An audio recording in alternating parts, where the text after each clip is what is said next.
आतानो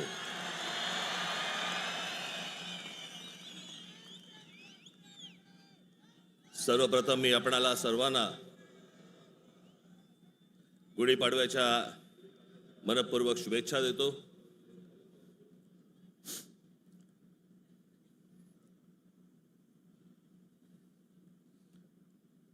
हा म्हणे हरलेला पक्ष.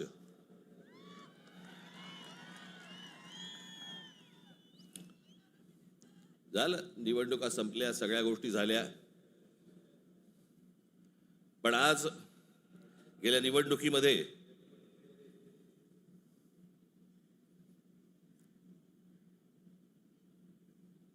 ज्यांनी मतदान करून ज्यांची मतं दिसली त्या सर्व मतदारांचे मी मनपूर्वक आभार मानतो.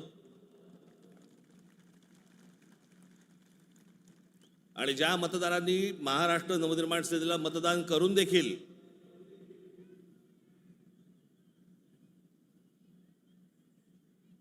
इलेक्ट्रॉनिक मशीन मध्ये ज्यांची मतं दिसली नाहीत त्यांचेही मी आभार मानतो. निवडणुका कशा झाल्या, काय काय गोष्टी घडल्या, मला असं वाटतं याच्यावरती माझं बोलून झालेलं आहे.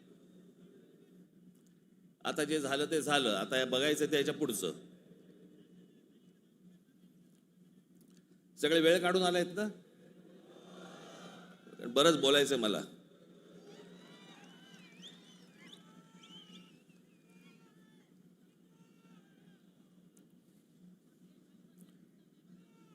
अनेक विषय निवडणुका झाल्यानंतर अनेक विषय झाले, अनेक विषय बोलले गेले.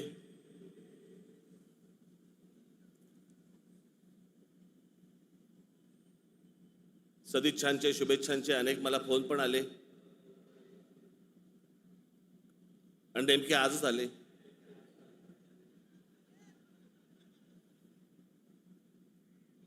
आज का आले याचे अर्थ मला समजतात,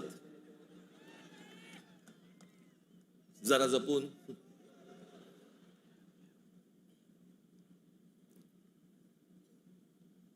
पण गेले काही दिवस ज्या काही घटना घडल्या, मला असं वाटतं काही गोष्टींचं तुम्हाला सांगणं खूप आवश्यक आहे, गरजेचं आहे.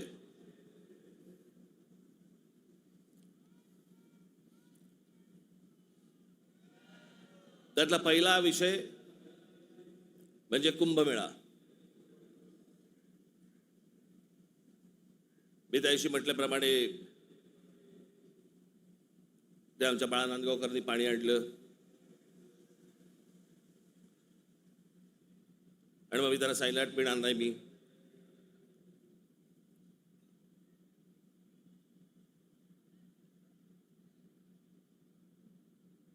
मग नव्याने वारं शिरलेल्या काही हिंदुत्ववाद्यांना असं वाटलं अरे मी कुंभमेळाचा अपमान केला. मूर्ख आहात का?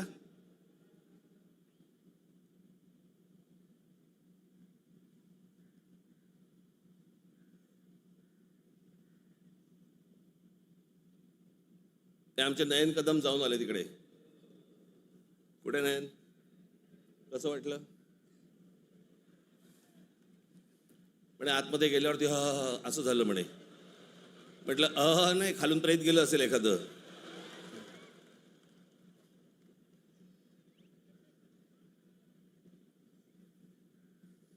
आपल्या देशामधल्या नद्यांची जी अत्यंत भीषण अवस्था आहे, ज्याला आपण माता म्हणतो, नदीला देवी म्हणतो, त्या नद्यांकडे आपल्या राज्यकर्त्यांचा, आज नाही, आजचे राज्यकर्ते नाही, गेल्या अनेक वर्षांपासूनचे, मला आजही आठवते, गंगा साफ करावी असं पहिलं बोलणारी जे कोणी व्यक्ती मला आठवते मला राजकारणातली, ती म्हणजे स्वर्गीय राजीव गांधी. राजीव गांधी ज्यावेळेला पंतप्रधान झाले त्यावेळेला त्यांनी गंगा साफ करण्याचं काम सुरू केलं. तेव्हापासून अजून गंगा साफ करतायत. त्याच्यानंतर आता 2014ला नरेंद्र मोदीजी पंतप्रधान झाले, त्यांनी तेच सांगितलं गंगा साफ करणार. आपल्याकडच्या देशांमधल्या नद्यांची अशी अवस्था आहे की त्याच्यामध्ये पाणी पिणं तर लांबची गोष्ट, तुम्ही आंघोळ केली म्हणजे मी माझ्याकडे आत्ता काही उत्तरेतले लोक येऊन गेले मध्ये आणि त्यांनी मला सांगितलं की कित्येक लाखो लोक तिथे आंघोळ केल्यानंतर आजारी पडलेले आहेत. पडणारच आजारी.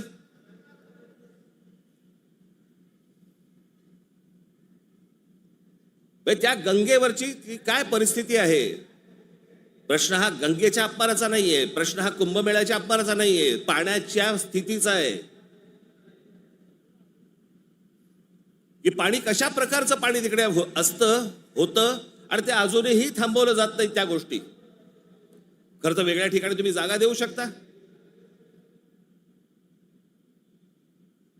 सहज एक मिनिट भरासाठी म्हणून मी तुमच्या समोर गंगेची आत्ताची परिस्थिती काय आहे ती मी तुम्हाला फक्त दाखवतो. खाली अरे खाली आण त्याला, खाली आहे.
ही गंगेची परिस्थिती आहे.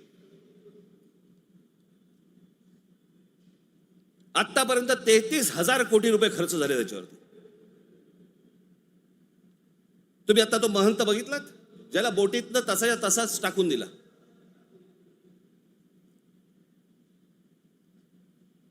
तिकडच्या घाटांवरती तिथे प्रेत जाळली जात आहेत. नुसतं आपला अग्नी दिल्यासारखा करतात आणि तसंच प्रेत ढकलून देतात पाण्यामध्ये.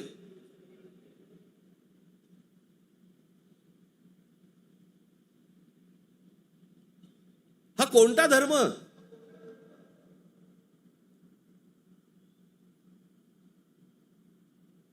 म्हणजे आमच्या नैसर्गिक आपल्या देशाच्या गोष्टींवरती जर समजा अशा प्रकारचा धर्म आडवा येत असेल, काय करायचं त्याचं.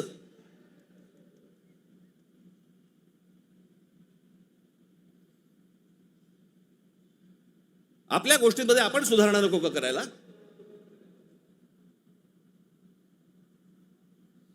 काळ बदलला, लोकसंख्या वाढली. 1000 वर्षापूर्वीच्या गोष्टी वेगळ्या होत्या, आताच्या गोष्टी वेगळ्या आहेत.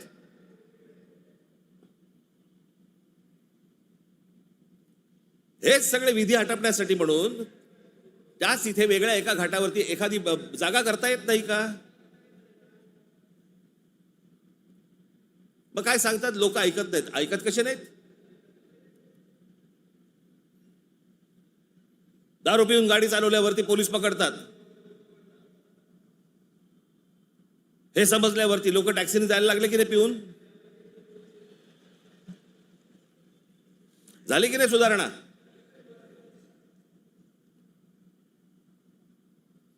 आपल्या नद्या स्वच्छ राहिल्या पाहिजेत.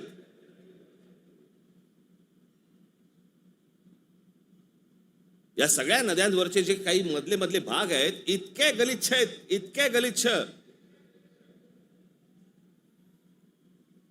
आणि या नद्या बर्बाद कोण करतोय. आपणच करतोय. कशाच्या नावाखाली. धर्माच्या नावाखाली.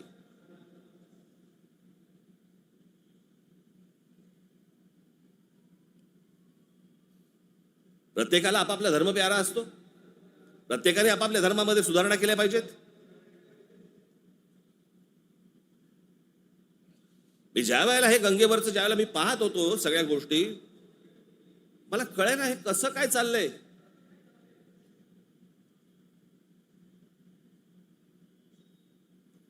काय म्हणे 65 कोटी लोक येऊन गेले, अर्धा भारत.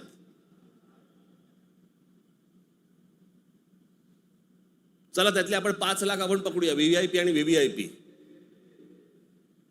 बाकीचे काठावरच बसले असतील खो खो खेळायला, बरोबर की नाही? प्रत्येकाची जरी 200-200 ग्रॅम पकडली, चीनची भिंत बांधता आली असती आपल्याला.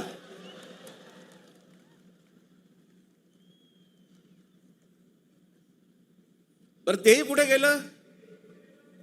म्हणजे आपल्याकडे जे सगळे म्हणतात ना, झालं गेलं गंगेला मिळालं.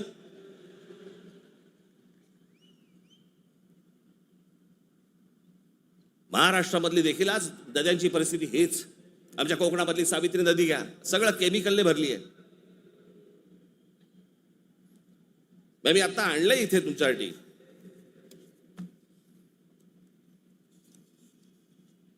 देशभरात एकूण 311 नदीपट्टे म्हणजे पॅचेस असे आहेत जे प्रदूषणामुळे धोक्याच्या पातळीवर असून त्यात महाराष्ट्रातील तब्बल 55 नदीपट्टे प्रदूषित आहेत. याच्यामधल्या सर्वात प्रदूषित असलेल्या नद्या, सर्वात प्रदूषित म्हणजे उल्हास नदी, मिठी नदी, मुळा मुठा, सावित्री, भीमा, पवना, कान्हा, तापी, गिरणा, कुंडलिका, दारणा, इंद्रायणी, नीरा, वैनगंगा, चंद्रभागा, मुचकुंडा, घोड, तितूर, रंगवली, वर्धा, कृष्णा, पाताळगंगा, सूर्या, वाघूर, ढोरणा या नद्या पात्रांमध्ये पाणी हे अत्यंत वाईट आहे. हे माझा रिपोर्ट नाही आहे.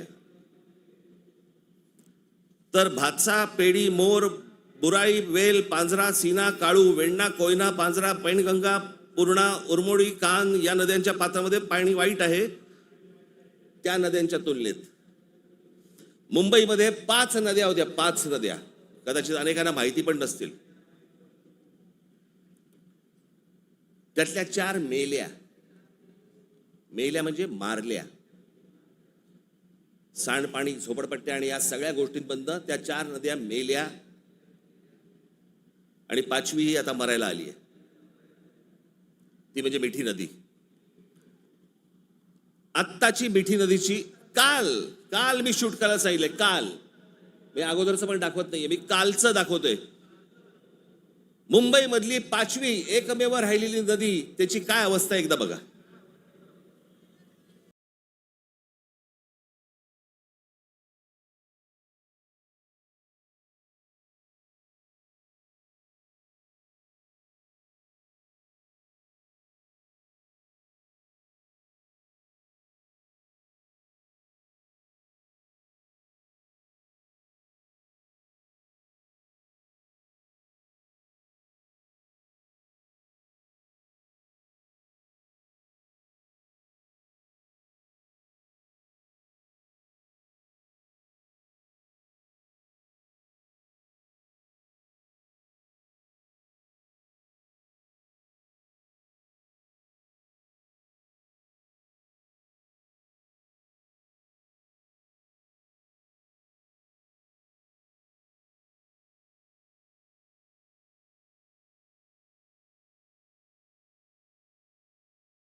या सगळ्या नद्या मारून टाकल्या आपल्या लोकांनी.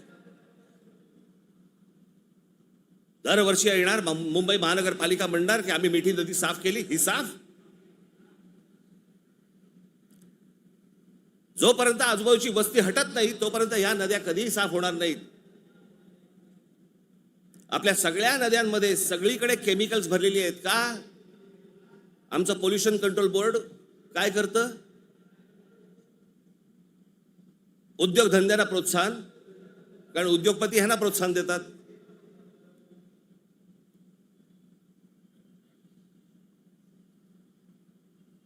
जे जे म्हणून आपल्याकडचे नैसर्गिक स्रोत आहेत आपण ते बंद करायचे आणि त्याच्यानंतर त्याच्यावरती बोलल्यानंतर तुमचा धर्म आडवा येणार.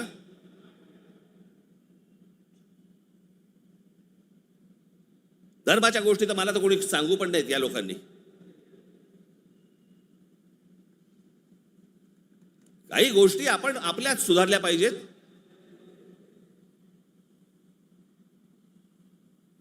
मी मागे हा एकदा विषय बोललो होतो. तो विषय बोलल्यानंतर मी एकदा नांदेडला होतो. नांदेडच्या गुरुद्वारामधले जे तिकडचे जे काय म्हणतात त्यांना, आता मला त्यांना काय म्हणतात मला माहिती नाही, आपल्या भाषेत सांगायचं म्हणजे काय, तिकडचे गुरुजी असतील. आणि त्यांनी मला सांगितलं की आपने जो कहा वो बहुत ठीक कहा. काय म्हणालो तुम्ही?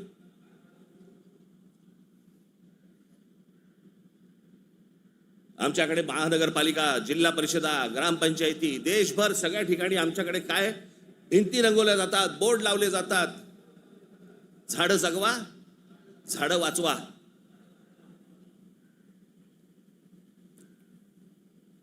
आणि आमच्याकडे देशामध्ये आपल्या हिंदूंचे अंतिम संस्कार, अंत्यविधी हे लाकडावरती होतात. कुठून येतं लाकूड? लाकूड येणार कुठून? या देशातली जंगलतोड झाल्याशिवाय लाकूड येणारच नाही.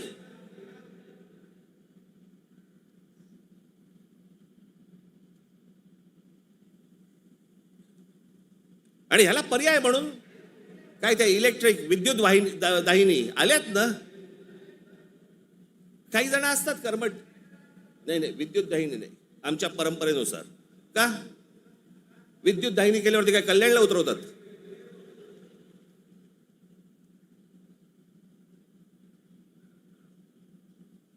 देशभर विद्युत दाहिन्या झाल्या पाहिजेत. त्या विद्युत दाहिन्या झाल्या तर लाकूड लागणार नाही, लाकूड लागणार नाही, मग जंगल राहतील. आमचे पंतप्रधान नरेंद्र मोदी मागे एकदा जंगलात गेले होते फिरायला, कोणतरी एका परदेशी माणसाबरोबर. म्हणजे आमच्या पंतप्रधानांना जंगलांची आवड आहे.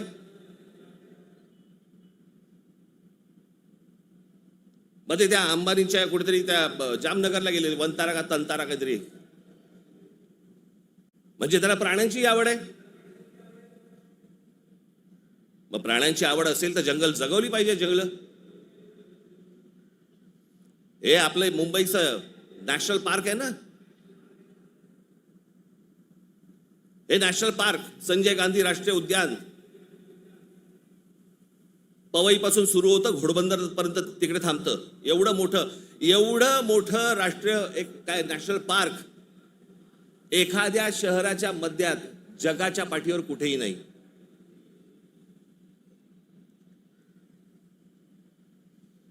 आपण आमचे मूळ विषयच आपण विसरलेलो आहोत.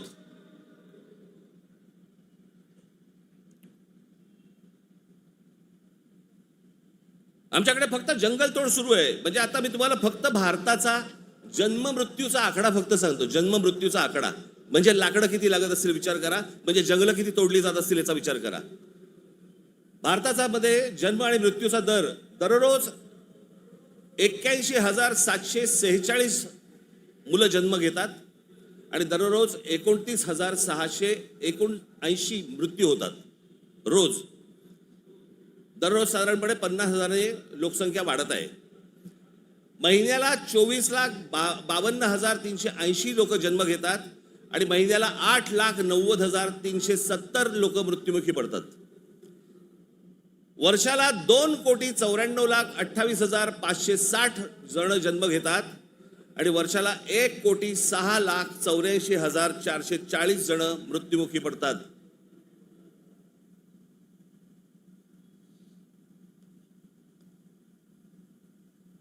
आपण एका बाजूने बोंबलायचं, आमच्याकडे दुष्काळ पडलाय, आमच्याकडे पाणी नाही. मराठवाड्यातल्या अनेक ठिकाणी 7-7 दिवस पाणी येत नाही.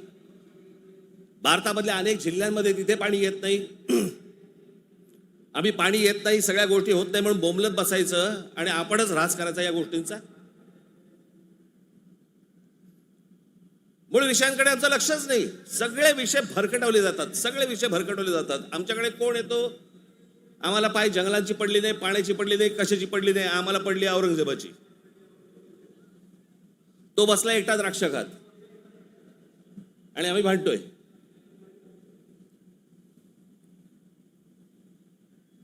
औरंगजेबाची कबर राहिली पाहिजे का उडवली पाहिजे? आत्ता कुठून आठवलं? चित्रपटाने जागे होणारे हिंदू काही कामाचे नाहीत.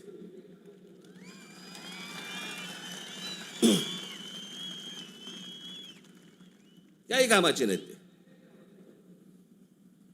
चित्रपट थिएटरमधनं उतरला की हे उतरले.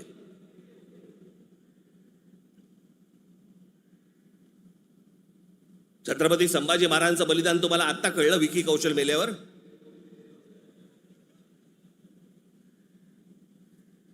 अक्षय खन्ना औरंगजेब बनून आल्यावर तुम्हाला औरंगजेब कळायला लागला?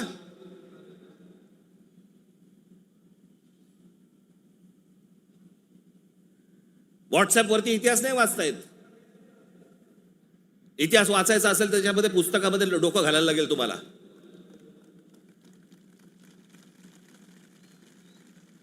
कोणीही बडबडायला लागले हल्ली इतिहासावरती. विधानसभेत पण बोलतात. खरं तर त्यांचं काही काम नाही. औरंगजेबावरती बोलतायत. माहिती तरी का औरंगजेब काय प्रकरण होतं? हे बाहेरून आलेले सगळे लोक.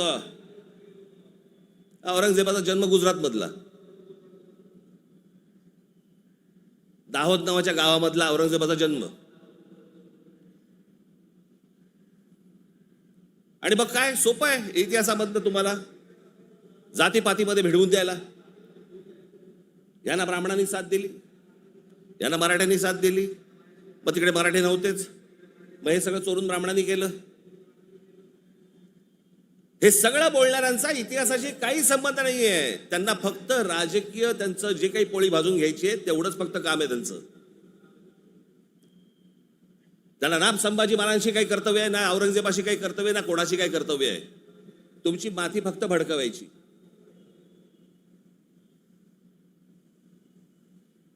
कसल्या इतिहास बोलतोय आपण? अहो, इतिहासाच्या पानात खोलवर गेलात ना, सगळ्या अपेक्षांची आणि कल्पनांची आणि भावनांची सगळी भांडी ठळाठळ फुटतील.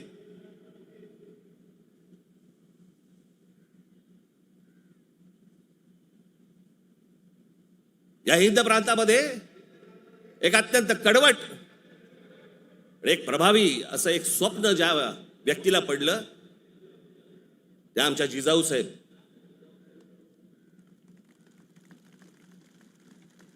हे त्यांचं स्वप्न. त्यांचे वडील असल्यापासून त्या बघत होत्या. त्यांना समजत नव्हतं हे काय चाललंय. आमचीच लोक ह्या लोकांकडेच का चाकरी करतायत?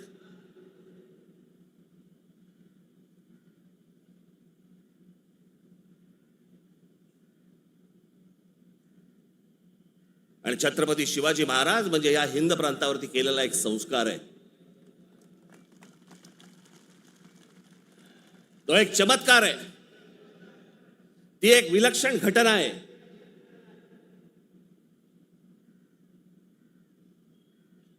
छत्रपती शिवाजी महाराज हा एक विचार आहे. तो विचार जन्माला यायच्या अगोदर या देशाची, या देश कुठचा होता? देश नव्हताच तो. या हिंद प्रांताची काय अवस्था होती, काय परिस्थिती होती?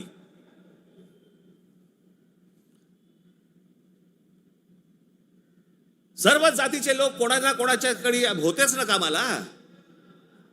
दूर कशाला जा. छत्रपती शिवाजी महाराजांचे वडील हे आदिलशाहीतच होते ना.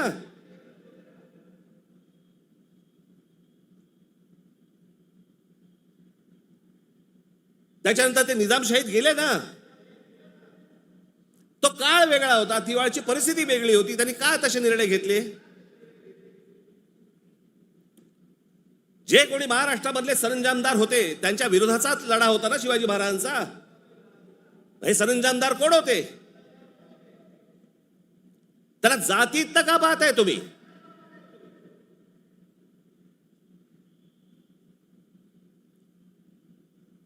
अफजल खानाचा वकील हा कोणी कुलकर्णी नावाचा होता, ब्राह्मण होता. अफजल खानाची बोलणी करायला गेलेला छत्रपती शिवाजी महाराजांचा वकील देखील ब्राह्मणच होता.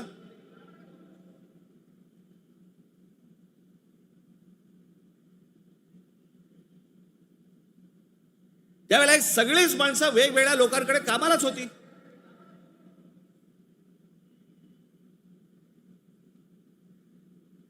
इतिहासातली प्रत्येक गोष्ट काही कागदावरती लिहिलेली नाहीये. त्यावेळेला त्या परिस्थितीत काय निर्णय घेतले असतील आपल्याला काय माहिती. 300-400 वर्षापूर्वीचा इतिहास, त्याच्यावरती आम्ही आज भांडतोय जातीत.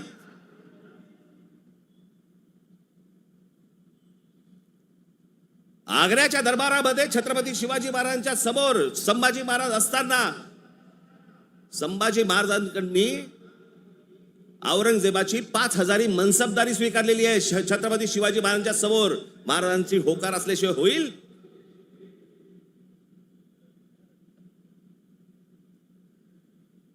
पण आता दरबारात अडकलोय, स्वीकारल्याशिवाय पर्याय नाही. आता स्वीकारू, नंतरचं नंतर बघू. राजकारण असतं ते. परिस्थिती काय, त्या परिस्थितीमध्ये कोणते निर्णय घ्यावे लागतात, काय परिस्थिती असते, आपण पाहणार आहोत का नाही. कशा अंगाने इतिहास पाहायचा असतो हे आपण कधी बघणार आहोत की नाही.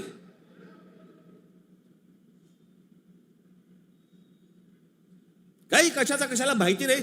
छत्रपती शिवाजी महाराजांसाठी औरंगजेबाचा जो माणूस आला होता, मिर्झा राजे जयसिंग राजपूत, हिंदू होता ना.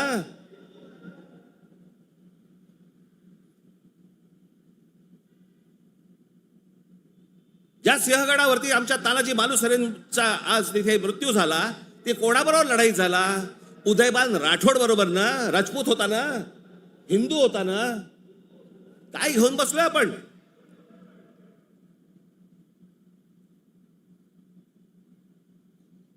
कोणत्या काळात जगतो आहोत आपण.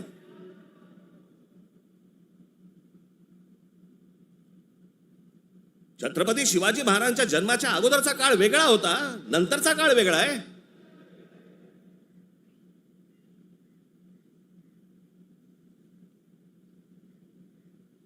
मी अनेकदा माझ्या भाषणांमध्ये मी सांगितलंय, परत एकदा सांगतो, औरंगजेब विषय निघालाय म्हणून.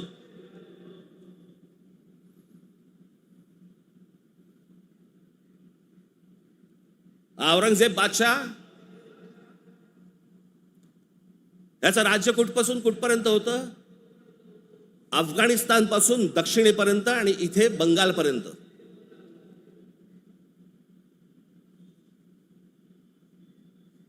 छत्रपती शिवाजी महाराज ज्यावेळेला आग्र्यावरनं निघाले, सुटले, महाराष्ट्र जेव्हा आले,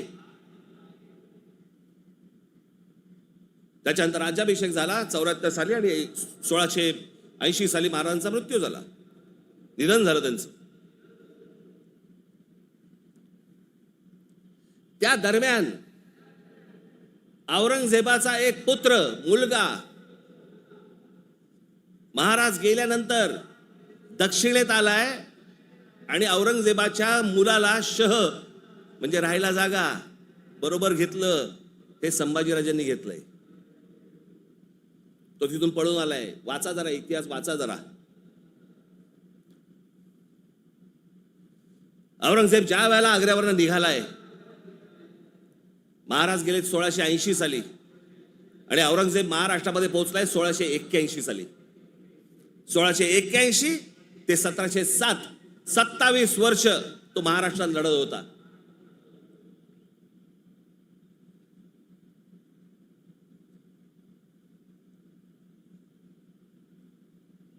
आमच्या संभाजी राजांबरोबर लढला. त्यांना क्रूर पद्धतीने मारलं.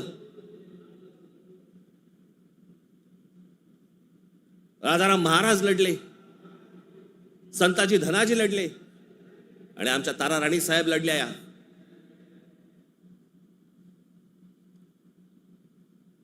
एक महाराष्ट्राचे खूप मोठे लेखक होऊन गेले, नरहर कुरुंदकर. त्या कुरुंदकरांच्या एका पुस्तकामध्ये फार अप्रतिम वाक्य आहे की मराठे सर्व लढाया हरत होते, पण औरंगजेब एकही लढाई जिंकू शकत नव्हता.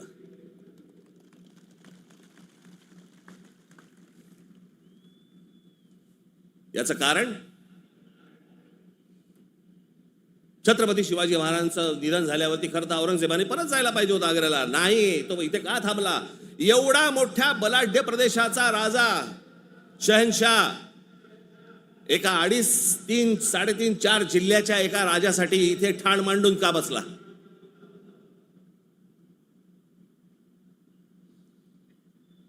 त्याला माहिती होतं छत्रपती शिवाजी महाराजांचं निधन झालंय, मग का ठाण मांडून बसला होता? शिवाजी महाराज तर गेले होते, त्याला शिवाजी नावाचा विचार मारायचा होता, जो त्याला जमला नाही. सगळे प्रयत्न केले, सर्व प्रयत्न केले आणि इथे शेवटी मेला. जगाच्या इतिहासामध्ये औरंगजेब वाचला जातो, अभ्यास केला जातो त्याचा, पण ज्या वेळेला त्याचा अभ्यास केला जातो त्यावेळेला जगभरातल्या लोकांना कळतं की तो काय करायला गेला होता आणि कसा मेला. तिथे छत्रपती शिवाजी महाराजांचं नाव येतं जगभरामध्ये. जी कबर आहे ना, जी सजवलेली काढून टाका, कबर नुसती दिसली पाहिजे आणि तिथे एक मोठा बोर्ड लावा, आम्हा मराठ्यांना संपवायला आलेला औरंगजेब इथे आम्ही गाडला गेला.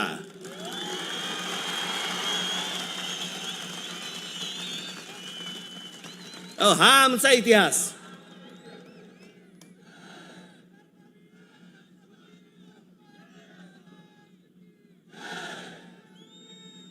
अफजल खान ज्या वेळेला इथे आला, इतिहास कशासाठी वाचायचा? इतिहासातनं बोध घेण्यासाठी वाचायचा. अफजल खान जेव्हा इथे आला त्यावेळेला प्रतापगडावरती मारला गेला खाली, तिथेच त्याची खाली कबर खोदली गेली, तिथेच त्याला पुरला. मराठीत एक फार अप्रतिम जो शब्द आहे ना, पुरून उरीन, तो आहे, तुला पुरीन आणि उरीन. तो जो पुरला त्याला तिकडे अफजल खानाला, तो शिवाजी महाराजांच्या होकाराशिवाय पुरला नसेल. त्याची कबर जी केली आहे ती महाराजांना विचारल्याशिवाय केली नसेल. महाराजांनी सांगितलं असेल, निश्चित करा, जगाला कळू दे कोणाला मारलाय.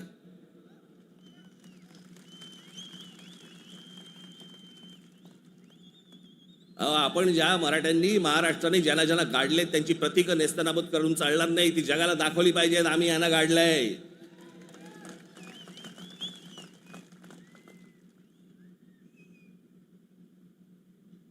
इस्रायलची एक खूप मोठी संघटना आहे मोसाद नावाची, त्यांचं एक पुस्तक आहे.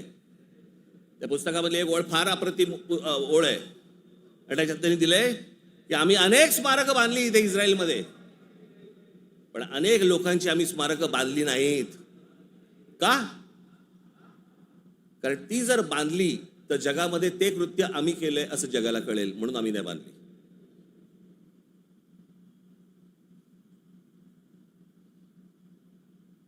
असा विचार ते करतात. आणि आम्ही कोणाला गाडले हे आम्ही जगाला दाखवायचं नाही.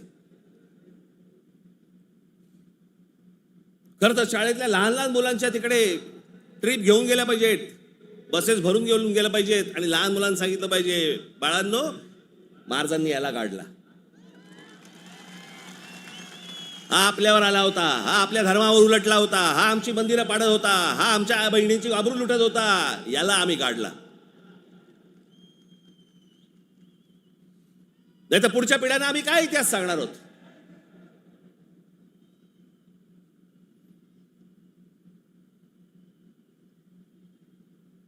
माझं महाराष्ट्रातल्या सर्व तरुणांना आणि तरुणींना माझं सर्वांना सांगणं आहे, खास करून तरुणांना आणि तरुणींना, व्हॉट्सअपवरती इतिहास वाचायचा पहिला बंद करा. आणि इतिहास ज्या वेळेला तुम्हाला जातीतनं सांगण्याचा कोणीतरी प्रयत्न ज्या वेळेला करेल त्यावेळेला लक्षात ठेवा, तो कुठच्या ना तरी कुठच्या पक्षाला बांधील असेल. तुमची फक्त माती भडकवण्यासाठी हे सगळे उद्योग केले जातात. तुम्ही एक होऊच नाहीत, तुम्ही मराठी म्हणून एक येऊच नाहीत, तुम्ही महाराष्ट्र म्हणून एक येऊच नाहीत, याच्यासाठी जे सगळे प्रयत्न चालू असतात. मुळात विषय वेगळे असतात आणि मग विषय हे असले विषय काढून तुम्हाला भरकटवलं जातं, वेगळीकडे दिलं जातं आणि आम्ही तिकडे बघतो आणि बाकीचे इकडे काम आटपून घेतात. मधल्या मध्ये अडाणींना जमीन पण मिळून जाते.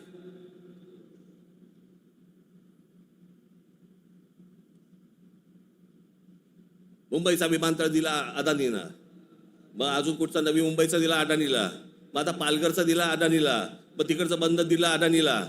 अदानी हुशार निघाला, आम्ही अडाणी निघालो.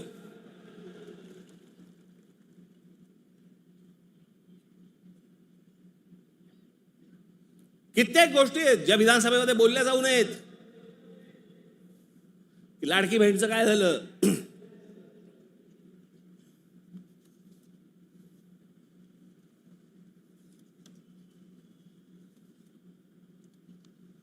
लाडकी बहीणचं काय झालं? काही नाही.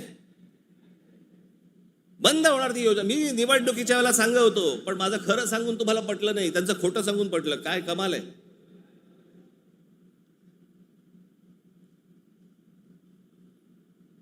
ज्या महत्वाचे जे विषय आहेत, या सगळ्या महत्वाच्या विषयांकडे आपण दुर्लक्ष करायचं आणि दुर्लक्ष करून आम्ही कुठे भरकटायचं, कुठे चालले आमचा. विधानसभेमध्ये चर्चा कशावरती? औरंगजेबावर.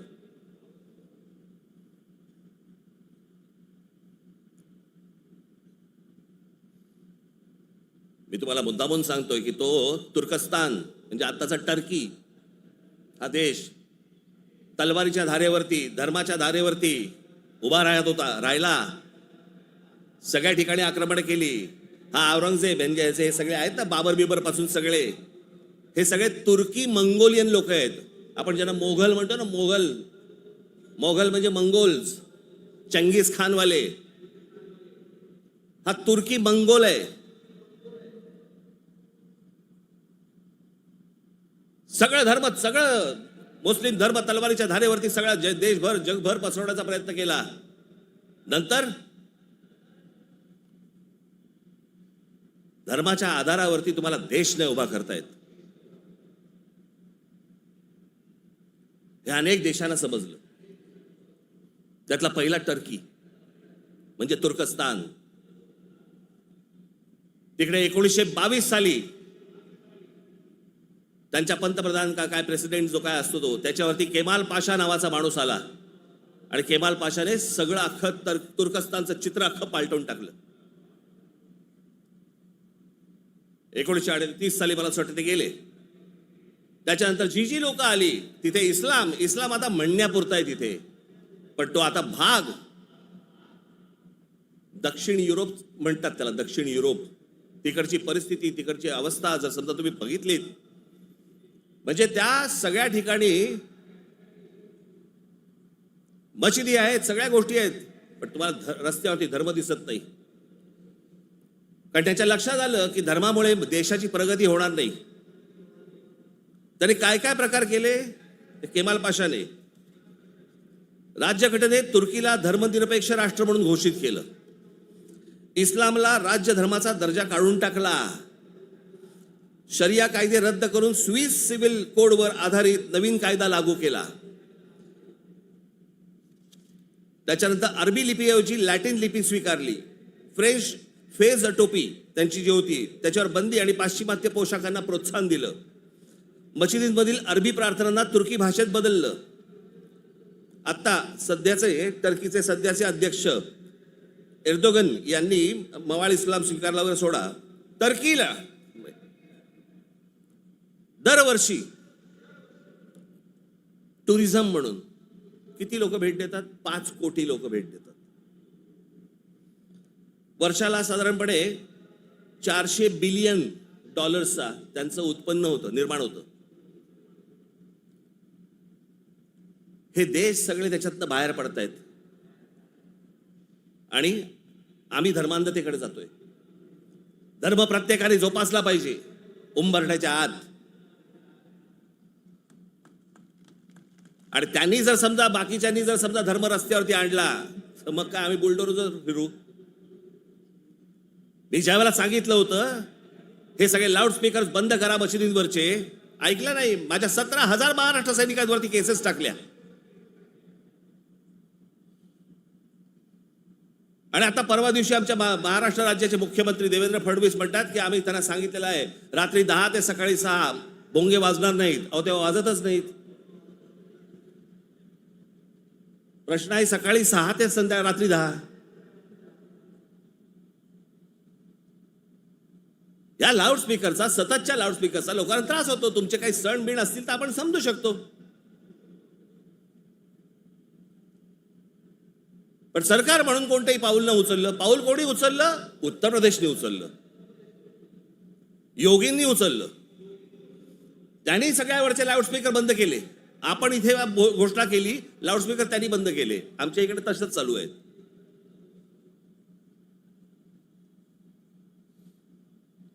हे इकडे माहीमला इथे समुद्रावरती जे काय काय त्यांनी काय काय करतात ते मजार बोलल्यावरती रात्रीच्या रात्री काढून टाकली गेली. आतमध्ये काय? आतमध्ये पोकळ काहीच नव्हतं. ही सगळे अनधिकृत बांधकामं, या अनधिकृत वस्त्या ज्या काय आता झालेल्या आहेत आपल्याकडे, हे सगळे इथे कोम्बिंग ऑपरेशन्स केली पाहिजेत. अहो, आपण मूळ विषय सगळे जे आहेत ना, जे रोजगाराचे आहेत, जे शेतीचे आहेत, जे कामगारांचे आहेत, जे विद्यार्थ्यांचे आहेत, जे शिक्षणाचे आहेत, सगळे बाजूला काढतोय आपण आणि भलत्या गोष्टींमध्ये आपण रमतोय, भलत्याच गोष्टींमध्ये.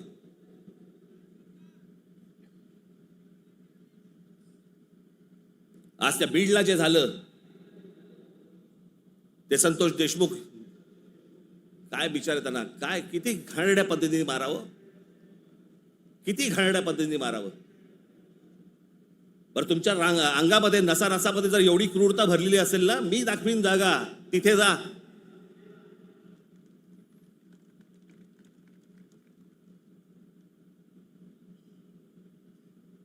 पण हे सगळं झालं कशातनं?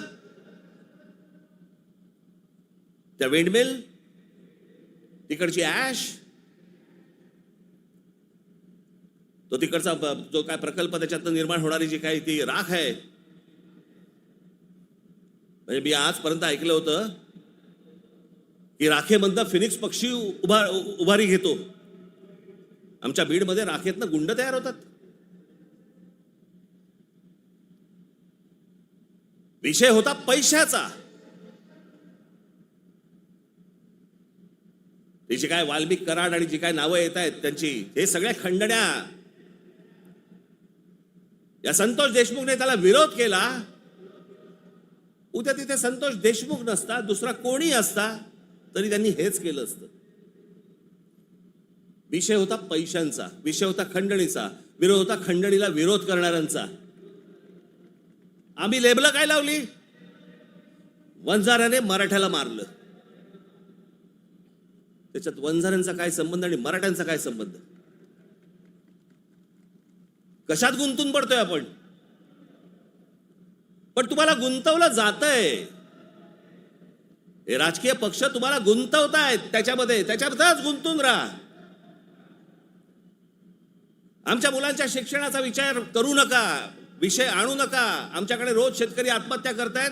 आता दिवसाला 7 आत्महत्या होत आहेत दिवसाला शेतकऱ्यांच्या. पाहू नका. आमच्याकडे रोजगार निर्माण होत नाहीये, लक्ष देऊ नका त्याच्याकडे. असंख्य मुलं आणि मुली मराठवाडा सोडून पुण्याकडे येत आहेत. दुर्लक्ष करा त्या गोष्टींकडे. आम्ही कशात अडकवलंय त्यांना? सगळ्यांना जातीपातीमध्ये अडकवलेलं आहे. कोणी जातीचं भलं केलेलं नाहीये आणि कोणी जातीच्या माणसाचं भलं केलेलं नाहीये.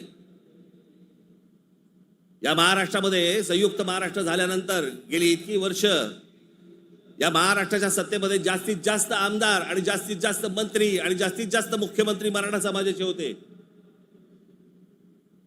मग मराठा समाजाला आरक्षण का मागावं लागतंय? काय केलं या आमदारांनी आणि काय केलं या मंत्र्यांनी आणि काय केलं मुख्यमंत्र्यांनी? जर माझ्या मराठा समाजाला जर समजा आरक्षण मागायला लागत असेल, मग एवढे आमदार आजपर्यंत का निवडून दिले? एवढे खासदार आजपर्यंत का निवडून दिले? एवढे मुख्यमंत्री का झाले? एवढे मंत्री का झाले? मग या लोकांनी काय केलं? जात जातीला कधीच सांभाळत नाही. हे फक्त निवडणुकांमध्ये फक्त तुमची मतं घेण्यासाठी म्हणून फक्त जातीचा वापर करतात. याच्यानंतर काही होणार नाही. निवडणुकीच्या तोंडावरती तुम्हाला सांगितलं होतं शेतकऱ्यांना कर्जमाफी करू म्हणून, सांगितलं होतं ना. काल अजित पवार बोललेत 30 तारखेच्या आत पैसे भरून टाका, कर्जमाफी वगैरे काही होणार नाही. म्हणजे निवडणुकीच्या तोंडावरती तुम्ही वाटेल त्या गोष्टी बोलणार आणि निवडणूक संपल्यानंतर लोकांनी भाबडेपणाने मतदान केल्यानंतर तुम्ही आता ऐन मोक्यावरती बोलणार की पैसे भरून टाका म्हणून. अरे वा. महाराष्ट्रातल्या जनतेला मला विचारायचंय की इतक्या भाबडेपणाने तुम्ही मतदान करता तरी कसे? ही लाडकी बहीण योजना, या लाडक्या बहीण योजनेची आता काहीतरी 2100 कोटी काहीतरी करणार म्हणे. 2100 कोटी केलं तर साधारणपणे वर्षाला महाराष्ट्र सरकारवरती 63,000 कोटीचं कर्ज होईल.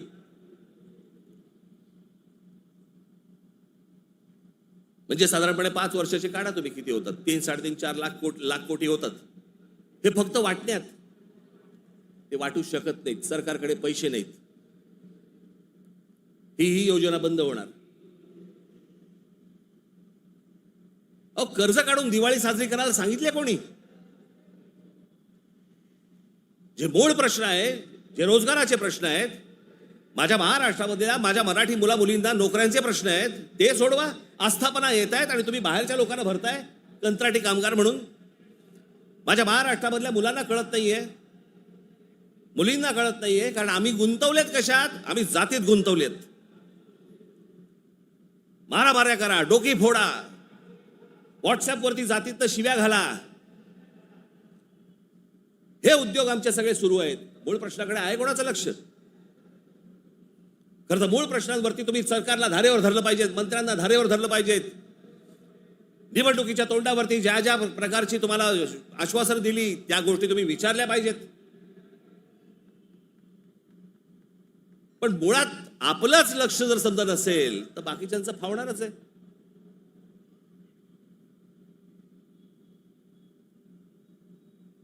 तुम्ही सगळे या जातीपातीचे सगळे भेद गाडून तुम्ही एक मराठी म्हणून उभे राहायला पाहिजेत.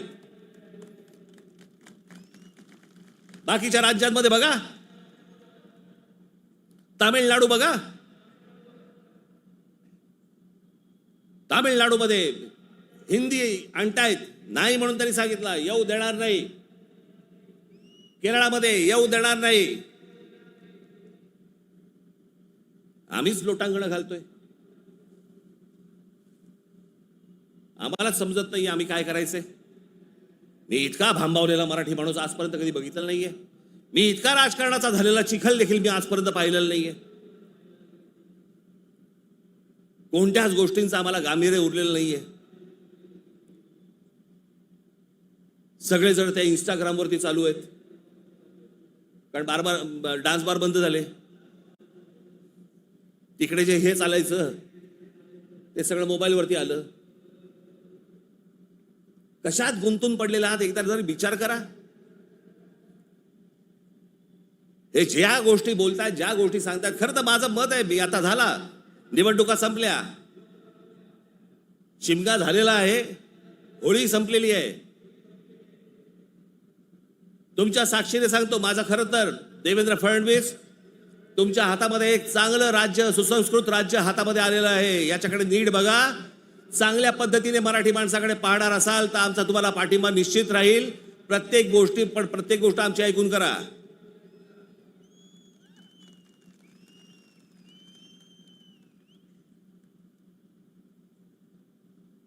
हा महाराष्ट्र आसुसलेला आहे. आता उन्हाळा आहे, आता पाण्याचे प्रश्न सुरू होतील. शेतकऱ्यांच्या आत्महत्यांचे आहेतच आहेत, कर्जांचे आहेत. कोणी कंपन्या येतात, त्या कुठची कंपनी आली ती लुटून गेले ते टोरस का काहीतरी, इतके भाबड्यात. आता पैसे दिले की महिन्याभरात दुप्पट होतील. कोण देतं असं करून? का गुंतवता अशा ठिकाणी पैसे तुम्ही? पण या सगळ्या ह्याच्यामध्ये मी तुम्हाला दोष देणार नाही. ही जी असुरक्षितता जी आलेली आहे ना, आर्थिक असुरक्षितता आलेली आहे, वैचारिक असुरक्षितता आलेली आहे, मंदिरांच्या बाहेर रांगा लागल्या आहेत. जे बुवा बिवा जे काय आता सध्या नवीन आलेत सगळेजण, त्यांच्याकडे रांगा लागल्या आहेत. लोक भक्तीने जात आहेत, भावनेने जात आहेत, अडकून पडतायत. ठीक आहे, पण चांगल्या गोष्टीत तरी पडतायत.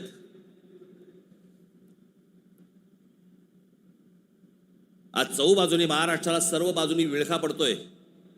मराठी माणसाला विळखा पडतोय. हा विळखा तुम्ही ओळखला पाहिजेत. मराठी भाषेला विळखा पडतोय. आमच्या महाराष्ट्रामध्ये, मुंबईमध्ये आम्हाला सांगता, इकडच्या आस्थापनांमध्ये आम्ही मराठी बोलना नाही आता तो क्या हुआ, कानफट इथंच बसणार.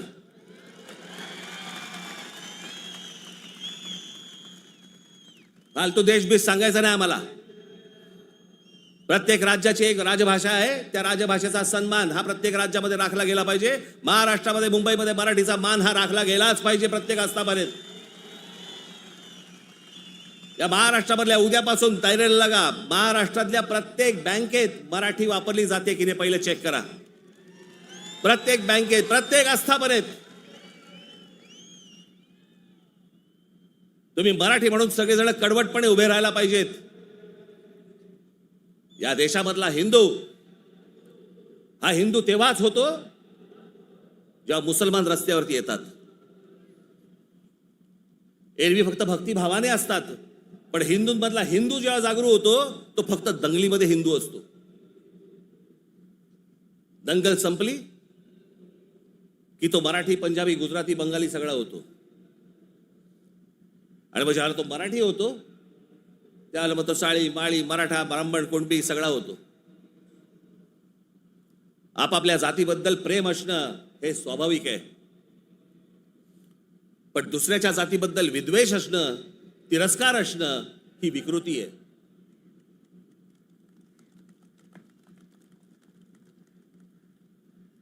आज सगळे राजकीय पक्ष बाकीचे आज केंद्रातले असतील, पूर्वीपासून चालू आहे, काँग्रेस असल्यापासून सुरू आहे. या सर्व प्रश्नांकडे तुमचं गांभीर्याने लक्ष असलं पाहिजे. मी आज फक्त तुम्हाला एक गोष्ट वाचून दाखवणार आहे. 1966 साली शिवसेनेच्या जन्माच्या वेळेला माझ्या आजोबांनी एक पुस्तक लिहिलं होतं. बघा, 1966 सालची गोष्ट बोलते मी तुम्हाला. 1966 माझ्या आजोबांनी एक पुस्तक लिहिलं होतं. मी ते लवकरच मी ते रिप्रिंट करून तुमच्या पुढे आणणार आहे. मी त्या पुस्तकाचं नाव होतं उठ मराठ्या उठ. ते पुस्तक आपण सर्वांनी जरूर वाचलं पाहिजे. त्या पुस्तकातला एक फक्त मायना मी तुम्हाला एक फक्त गोष्ट वाचून दाखवतो, आणि ही गोष्ट मला असं वाटतं सर्वांनी गांभीर्याने घेतली पाहिजे. या गोष्टींवरती विचार केला पाहिजे. पूर्वीची काँग्रेस असो, नाही तर आताची भाजपा असो, नाही तर अजून येणारे दुसरे कुठचाही केंद्रामधला पक्ष असो किंवा राज्यामधला, मराठी माणसांनी या गोष्टींचा विचार करणं गरजेचं आहे. हे आजोबांनी 66 साली लिहिलंय. तीच गोष्ट आज तंतोतंत आपल्याला लागू पडते. ती मी गोष्ट फक्त तुमच्यासमोर वाचून दाखवतो. भाषा म्हणजे काय बोलायचीच नाही, कमाल भाषा. आज महाराष्ट्राचा मराठा आत्मस्वरूपाला पारखा होऊन ना अरत्री ना परत्री, म्हणजे ना इथे ना तिथे, अशा मोहनीय अवस्थेत आहे. त्याचा उज्ज्वल भूतकाळ त्याने चुकूनही आठवू नये. त्याचा उज्ज्वल भूतकाळ, जे मी मगाशी तुम्हाला सांगतो ना, इतिहासातल्या चांगल्या गोष्टी, त्याचा उज्ज्वल भूतकाळ त्याने चुकूनही आठवू नये. या धोरणाने त्याच्या त्या इतिहासाची जडणघडण नव्या राजकारणी रंगढंगाला साजेशी बदलण्याचा उद्योग सध्या चालू आहे. काळाच्या कचक्यालाही न जुमानता ग्रंथ दस्तात आणि पिढ्यानपिढ्यांच्या स्मरणात परंपरेने चिरंजीव झालेल्या ठळक ऐतिहासिक घटनांवर ही निरनिराळे बनावट अर्थ बनवण्यात येत आहेत. जिकडे पाहावे तिकडे जे आता चालू आहे, त्या इतिहासाचे वेगवेगळे अर्थ तुम्हाला सांगितले जात आहेत. वेगवेगळ्या गोष्टी सांगितल्या जात आहेत जाती जातींमधनं. त्याच्यामध्ये एक त्यांनी एक उतारा दिलाय. गलबला बुद्धी नासते, नाना निश्चय सांगती, ऐकावे कोणाकोणाचे, बोलत आहे बहुचकी, करंटे मिळाले सर्वही, जो तो बुद्धीचं सांगतो. प्रत्येक जण आपापल्या पद्धतीने काहीतरी सांगत असतो. त्यांची बुद्धिमत्ता तेवढी नसते, पण प्रत्येकाला वाटतं मला व्यक्त व्हायचंय, आणि प्रत्येक जण बुद्धी पाजळत असतो. त्यांच्याकडनं बुद्धी घेऊ नका, चांगली पुस्तकं वाचा. असा समर्थोक्त देखावा दिसत आहे. बुद्धिभेदाच्या या वावटळीत शिक्षितांपासून अशिक्षित मजुरांपर्यंत सारे गुरफटले गेले आहेत. जागृतीचा, उत्थानाचा बोध करील तो जातीयवादी, संकुचित वृत्तीचा, देशद्रोही म्हणून त्याची सर्वत्र निंदा नालस्ती आणि जाहीर सभातून निषेध करण्यात येतो. कारण स्पष्ट आहे.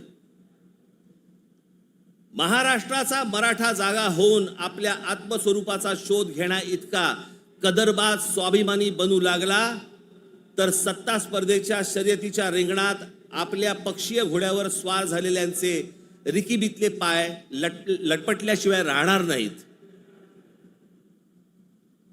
हे जे आज सत्तेचे सगळ्या घोड्यांवर चालू आहे ना, घोड्यांवरती बसलेले आहेत, तुम्ही एक व्हा. तुम्ही एक मराठी म्हणून ताकद ह्यांना सर्वांना दाखवा. नाही ह्यांचे पाय लटलटले तर मला सांगा. पण तुमच्यामध्ये सगळ्यांमध्ये फक्त मतभेद निर्माण करणं, बुद्धिभेद निर्माण करणं आणि त्या बुद्धिभेदातनं यांना फक्त सत्ता राबवायची आहे सगळ्यांना. आज सत्तेवर बसले तेवढंच नाही म्हणत मी, सगळेच.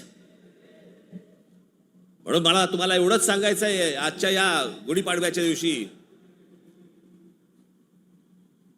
हा गुढीपाडवा, या गुढीपाडव्याच्या दिवशी तुम्ही हा मराठी नववर्षाचा सण, या मराठी नववर्षाच्या क्षणी तुम्ही सगळ्यांनी, महाराष्ट्रातल्या तमाम माझ्या माता भगिनींनी, माझ्या बंधूंनी, भावांनी, माझ्या बहिणींनी, सगळ्यांनी एकजुटीने मराठीचा नारा द्यावा. आणि ज्या वेळेला ते इतर ज्या वेळेला अंगावर येतील त्यावेळेला आपण हिंदू म्हणून अंगावरती जाऊ. एवढी ताकद आपण आज या ठिकाणी ठेवू. आपण आज या गोष्टींची शपथ घेऊ. आणि पुढच्या सगळ्या येतात निवडणुका आता लागतील, मला असं वाटतं की ऑक्टोबर नोव्हेंबरला लागतील बहुधा. यांची गॅरंटी नाही, कारण यांचं चाललंय ते बरं चाललंय. एक माणूस धरून बसलेत आयुक्त प्रत्येक ठिकाणचा. त्याच्यामुळे सोपं असतं राजकारण. ज्या वेळेला निवडणुका लागतील तोपर्यंत सगळी बांधणी तुमची पूर्ण झालेली पाहिजे आणि सगळेजण तुम्ही जोरात कामाला लागले पाहिजेत. एवढी फक्त एक इच्छा, आशा, अपेक्षा व्यक्त करतो आणि पुन्हा एकदा गुढीपाडव्याच्या आपल्याला सर्वांना शुभेच्छा देऊन आपली सर्वांची मी तूर्त रजा घेतो. धन्यवाद. जय हिंद, जय महाराष्ट्र.